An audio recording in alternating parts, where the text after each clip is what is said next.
Staying home and staying safe means we are all unable to eat at our favorite local restaurant, and we're limiting our shopping trips to once a week and essential items only. Kingston Delivers offers you an easy way to get information about germ-free and safe delivery of your favorite restaurant foods, local products, and even entertainment to your doorstep. With me is Chrystal Wilson, who volunteers at Kingston Delivers. Let's talk about Kingston Delivers and what it is and what niche it's filling out there. The intent of Kingston Delivers, when it originally was conceived, was to help people stay home, help them feel confident about staying home. At the time that we popped up the website, people were starting to hoard food, and we were really uncertain about how this virus pandemic was going to proceed.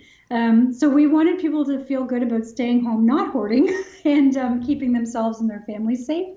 So the original intent of the website had been just that, and then helping businesses stay open. We're really hopeful that our local businesses will be able to survive this pandemic, and putting a little bit of extra advertising marketing for them to show the ones who can keep going, to help them keep going, is really important to us. What can people find on the site that they may not know is out there? One of our focuses is local farms. So we're really interested in local growers and producers, because that's our supply chain going forward, right? If our international supply chains fail, we need to make sure that our local supply chains are strong. And so you can find information about local farms that are providing delivery service, also smaller grocery stores, butchers, bakers that are continuing and providing delivery service. And we do have, it's a balancing act of affordability and interest from where people like to shop. So we do have some bigger chain grocery stores listed as well. But where we're really focusing on is companies who are providing delivery service, so that you can stay at home, order your necessities, and even some extra, like you said, entertainment, and stay comfortable in your home and stay away from, germ-free. You don't have to think about, whether you have a mask or gloves or how you're going to transition in and out of the house. We just have everything brought to you. Yeah, so let's talk more about that staying safe and the germ-free aspect. How do you make sure that your information is accurate, or that you're highlighting businesses that are doing that? Right. So we're volunteers, and we're having to trust the businesses to make the right decisions for us. We're not inspectors. We're just gathering information as it's either provided to us or as we find it. And we're hopeful that our local stores are doing the right thing to keep people's merchandise germ-free and safe. Most of the stores listed offer contactless delivery, so you can pay for without interacting with an employee, you can pay for your merchandise and have it dropped off at your doorstep without having to tie. And then for my personal household, what we do is as things come to our doorstep, we bring them inside our porch, and then we sanitize everything, and then we bring it into the rest of the house to do I think everybody's doing their best, and I don't think that there's any local store that would be purposely not doing their best, I think everybody's doing their best, but certainly we can't guarantee anybody's, as you see in Cataraqui trails being closed, you can't walk down the path without having to worry about germs, right? Right. So you're talking not just groceries and your favorite takeout, but there's also products and even the entertainment. So talk about that. Right.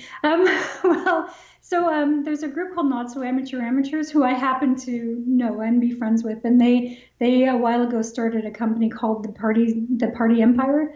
And if you see bouncy castles, for example, at birthday parties around the city, that's their main business. So of course they can't continue with their main business, but what they've offered is to come to people's birthday parties and stand outside the window and wave. And so my Christine, the owner of the company, came to my house dressed as Wonder Woman to show me that they were still continuing they're trying to continue their business that way.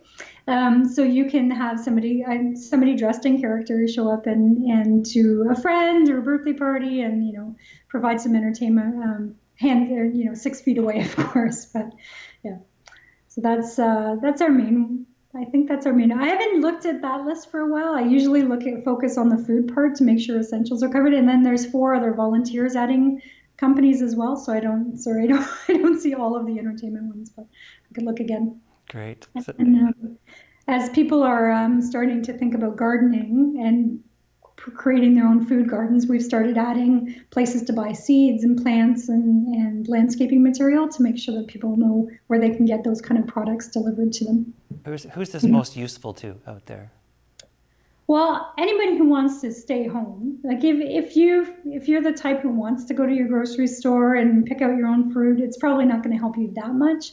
And certainly, a lot of people who order food, I would say my age, younger than my age, who are used to ordering food online, know about Skip the Dishes and Uber. So we haven't spent too much time kind of scraping those sites for delivery information because people know how to find those.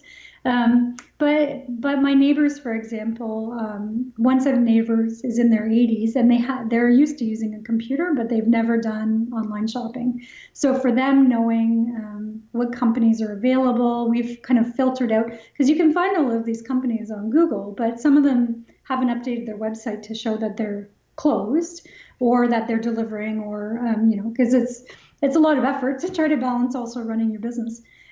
So we've just filtered down for them to make it easier to kind of pick and choose which companies to work with and to order from.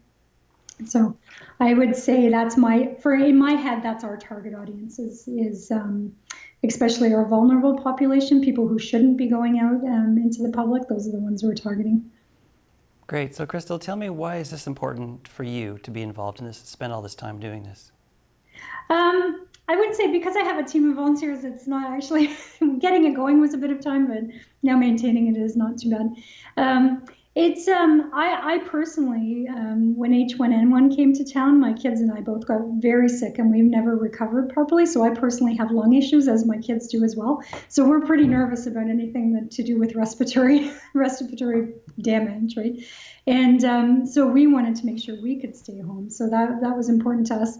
And I'm the kind of person who does a lot of helping. I volunteered in quite a number of organizations in Kingston, and I feel I was a ski patroller, and I'm the kind of person who wants to jump in and help. But in this case, helping means putting myself at risk when I've got lung issues. So that was a bit of a challenge. And so the first person that started this with me, we just talked about what we could do with our skills that we have already to be helpful without actually putting ourselves at risk. And this is the idea that we came up with. Great. Thanks, Chrystal. I appreciate the work you're doing for the community, and thanks for talking to us. Stay safe. Take care.